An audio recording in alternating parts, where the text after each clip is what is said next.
Okay guys, buckle up. This is a movie, but also it's not. Yeah, you heard me right. What you'd be thinking of Squid Games, maybe? Turns out South Korea has their way of concentration camp, or as the internet calls it, South Korea's Holocaust. And no, this is not really a horror flick plot. This creepy Squid Game-like cases actually did happen, like for real. And guess what? Nobody really talked about it after like 25 years. Thanks to some badass documentaries like Kokomo, this stories actually are finally crawling out and some other people are starting to know about them. But there is still people that have no idea that what they're thinking about Squid Games, that shit actually happened. And a spoiler alert is much darker than what you thought. You would expect things like Auschwitz in World War II history books, right? Well, nah, South Korea had its own twisted way. So welcome to another Beauty and Crime Sunday with me, in which I do my skincare while I talk about the chilling cases I found this week. And this time we're going to South Korea. Actually, the next stories are also going to be in South Korea, so I need to change that. But if you like skincare and you also like creepy cases like this one, please think of subscribing, because it takes a lot of time digging the stories, and more if it's not really in your country or in your native language, so it takes time. But now let's actually start with the stories. So we have Chung, who got invited, let's say, by the cops to the station, police station. You would think you are safe. No. And you would think, oh, completely normal procedure probably. But things got much weirder than the average thriller. From then on, kids started disappearing like it was a thriller horror book or a part of some weird magic trick. Poof, gone without a trace. One minute they are living their normal little lives, the next they're waking up in what they can only be described as a nightmare version of a summer camp. Imagine rows and rows of little bunk beds, all packed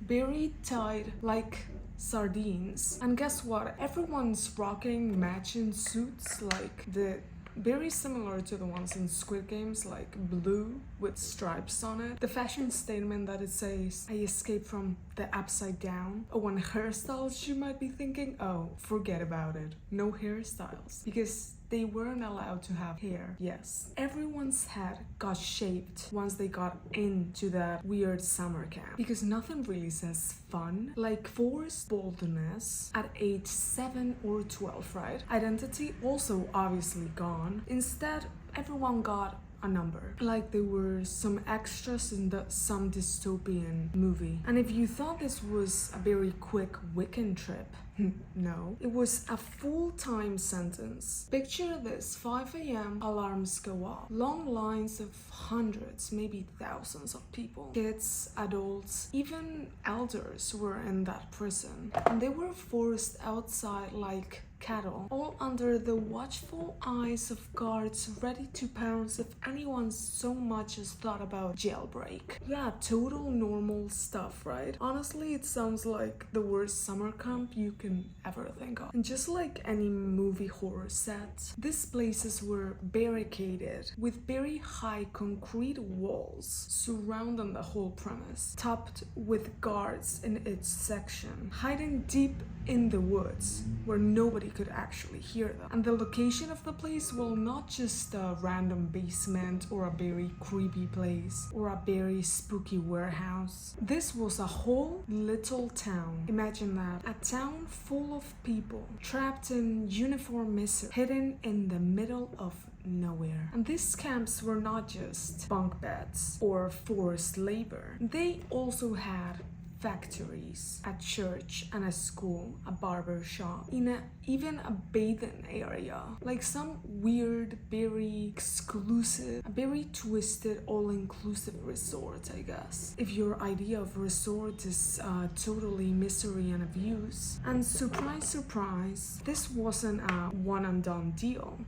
No. There were multiple locations scattered all around South Korea because apparently misery likes to have friends. Whenever the command showed up, everyone had to salute, sing anthems, and act like they were in some military parade. New arrivals, no instructions for them. Just follow along or get beat up. Off rhythm, wrong answers, mess up, severe punishment. It was like a military boot camp, but with way worse vibes and zero respect for human life, and also no choice. One guy remembers they had 30 toothbrushes for 120 people. It's disgusting. You had to share a single toothbrush with 4 other people, and your wardrobe, 1 outfit per year. The creepy uniform I said before. Daily grind, well, forced labor every time, all day long. These kids were working in factories, including a fishing rod factory, because nothing really says forced labor like handing very young kids sharp needles and dangerous tools for hours on end. If you think that really sounds familiar, yes, it's kind of like a twisted remix of the World War II concentration camp, so sounds similar. Chang remembers how if you didn't really meet your production quota, everyone got punished. His body was bloody all the time. Over and over again, you would be hit and punished. So, pain and abuse, the daily special on the menu. And now talking about menus, you might be thinking, okay, what did they eat? Food? Well, practically not existent. Everyone was really so skinny. Malnutrition was the only diet plan you could have. Some people ate really whatever they could find. Yeah, even rats. Bon appetit. And it gets worse. Female prisoners suffer horrific assaults, with some forced abortions after some weird injections. They don't really know what they had in those injections, but after injecting that like couple days later, magically the baby was gone. But the boys were not really spared either. Assaults were widespread and very horrifying for them.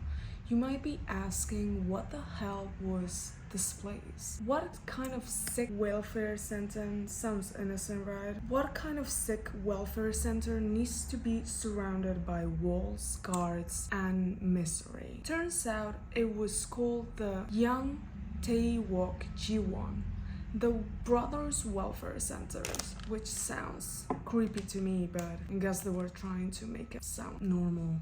Kinda sounds innocent, right? The government claimed it was safe haven for homeless people, disabled folks, and unfit citizens, a second chance for them to get jobs, education, church, and food, advertised on TV like it was some miracle. But here's the kicker of the story, or the weird part of this story, because 70% of the people that were in those prisons, they were not homeless. So what the fuck are you talking about? They were just some random folks literally snatched off the streets by cops or officials. So basically, if you were inconvenient, this welfare center was where you ended up, whether you needed the help or not. They were like, oh, that creepy dude, let me take him. Kidnapping, basically. So meet choice, taken at 14, a kid who watched the guards just basically kidnap them in front of everyone, like it was some twisted reality show. No shame, no care, just public brutally on full display. He described it like wild animals, except the animals are actually terrified kids inside a van. And you might be thinking, what about the guard? Let's just say humane was not in their vocabulary. People did try to run, many, but guess what? Almost nobody made it alive. The guards were basically border patrol from hell. Catch a runner,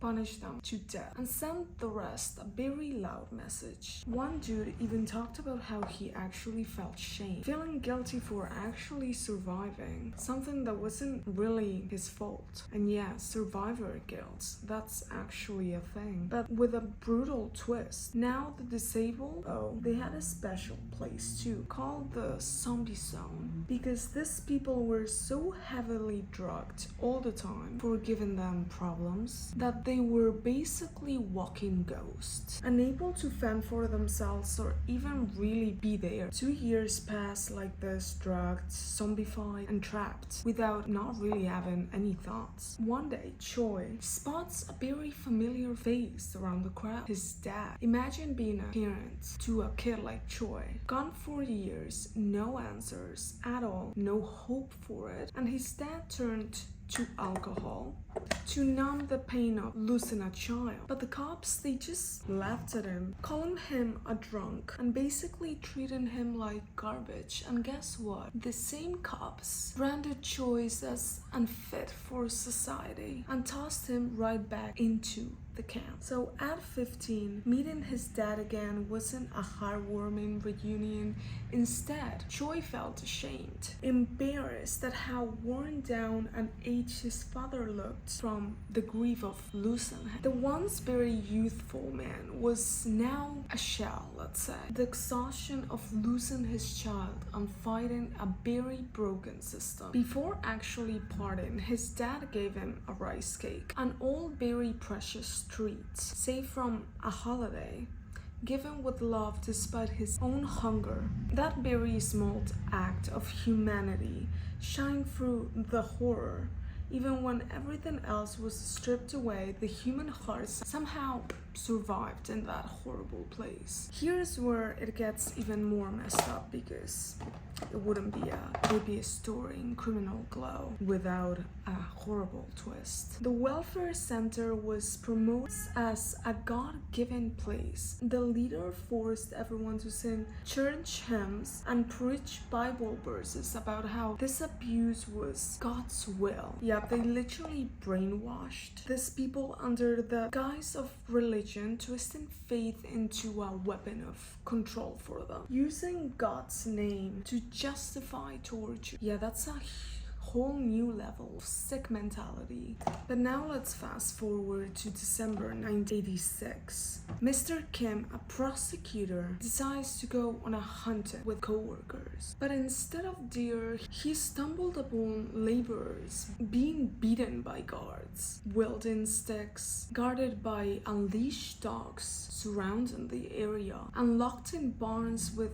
chained feet. He got a gut feeling and started digging about this. What he uncovered: around 900 miners doing forced labor and 3,000 people living in brutal conditions. Then he found the boss, Mr. Park, the welfare center's head. But when confronted, Park acted like he was untouchable. No interviews, no cooperation, just a lot of arrogance. Turns out this guy wasn't just any manager. He was anointed with Mr. President itself. So yeah, Mr. Park was basically the government's golden boy, pocketing millions to run this horrific program under the radar. Each person Mr. Park brought in was basically a paycheck for him, so you can do the calculations of how many people. A guaranteed income for every soul trapped inside. All the forced labor making fishing rods or whatever else. The profits went straight into his pockets. His word law, his grit limitless. So how did people end up in that horrible prison, you may ask? Well, in 1981, South Korea was gearing up to host the Olympics. Suddenly the government launched a cleanup, basically a nationwide human trash removal program. The streets had to look pristine for all those foreign visitors in South Korea. And guess who caught that trash? The police, who actually got incentives and points for each person they caught. The police even once bragged that they weren't really criminals. They were just cleaning up the streets. And sure, the streets did look cleaner, but at what cost? Mr. Kim, the very diligent investigator, was very shocked when his superiors started calling him, not to thank him about the investigation and what he found, no, to tell him to ease up on Mr. Park. The government was basically telling him, buck the fuck up. Justice? No. Power and money? Yeah, those rule. The president at the time, Chan Do-won, was notorious, a military dictator accused of countless atrocities, especially against protesters. And if you think things can get any worse, well, they can always go worse. Eventually, Mr. Park got a slap on the wrist, sentenced to negligence, served just 2 years and 6 months, which is nothing, and the camps officially shut down in 1987. But the government just renamed and relocated, starting the nightmare again. When Mr. Choi heard that he was being transferred, he got the devastating news that his dad passed away in the camp. He didn't even have the chance to leave. So they didn't really say no official cause, but everyone really assumed exhaustion or abuse. Over a dozen years, more than 30,000 people were victimized. Even when the camps shut down, stories of abuse and unfair treatment continued. Many victims couldn't come forward because they feared being labeled